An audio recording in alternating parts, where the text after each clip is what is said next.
And this is my review of Revenge of the Fallen Desert Tracker Ratchet. Ratchet is a fire and rescue Hummer H2. It was done in a rather ugly dark yellowish green with some red highlights, some Autobot symbols and search and rescue symbols, and gray bits in him. He's pretty much the same figure as the 2007 version, except for I think the gray's been added, and they call him Desert Tracker Ratchet. I think the reason they call him Desert Tracker Ratchet is because the Legends figure looks a lot more, shall we say, desert-ish than this one. I think they might have mixed it up and called this Desert Tracker Ratchet instead of calling the Legends class Ratchet. But anyway, not much to say about his alt mode. It just rolls, and that's pretty much it. Oh, and you can take the roof rack off if you wish. Of course, I leave that on. Now, some people complain that it stayed in very loosely, but mine stays in very tightly. I don't know if that's a remolded thing or whatever. To transform it, you want to pop that roof rack off and split it. We'll show you what it's for later. Then you want to, what I like to do is unhook these panels and push them onto the doors like that. Do the same on the other side. This will flip down usually. Then you want to pull these off to the sides like that, and the wheels go forward a little bit. Then you want to take this piece, and you can do this now or later. I usually do it now because it makes it a bit easier. You want to take it and flip it around and then flip it down. I don't know what keeps it on. It stays on there very good, but there's no tabs or anything. It must just be molded that way, which is kind of cool because you could just have a piece that didn't stay on very well, but this one does, especially when you get the legs on. And speaking of the legs, you want to split them like so. You want to flip these down like so.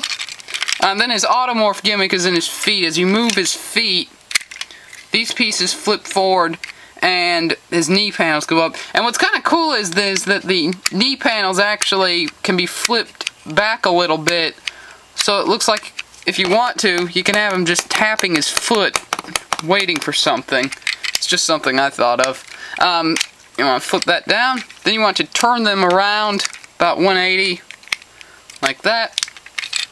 Then you want to push his central waist down, like that, so that this gray crotch piece is facing the legs on either side. Then you want to, there's a little hole and post right here that you push in, and then there's another hole and post right here that you again push in, and there you have his upper body mostly transformed. Then you want to rotate his arms around, bring them down, rotate his arms around and bring him down. Then you want to flip that piece back, and that's Ratchet pretty much. He's got some swivels in his legs that go up and down, in and out. They're actually very posable despite being very, very bulky. His knee bends, obviously. The feet can go up and down, as I've shown you already. His arms are on swivels. They go up and down, in and out. This rotates 360, and it actually goes back a little, which is kind of cool. And also the head is on, I can't tell if it's on a ball joint or if it's just fixed in there and it moves around, but it goes around and it rocks back and forth very, very lightly, but he can't rotate his head up or anything, which is kind of a shame because I think it would have been nice if they had just added a ball joint there. But oh well. The roof rack you can attach on this arm. There's a little hole and post for it right here.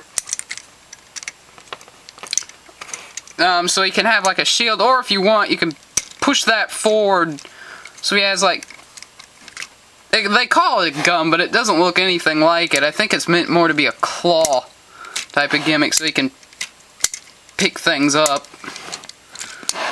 Yeah, but I usually just leave it attached on as like a stretcher or shield, I guess. But on this arm, there's a much more interesting gimmick. You can flip this piece forward, push that little panel up, flip his hand back in, push it down again, push on this, and he has a little butterfly-shaped axe, which isn't very accurate to the movie, but it is kind of neat that they put in that gimmick anyway. I would have preferred a gun on this hand. And you can, if you want, detach it and then put it on backwards.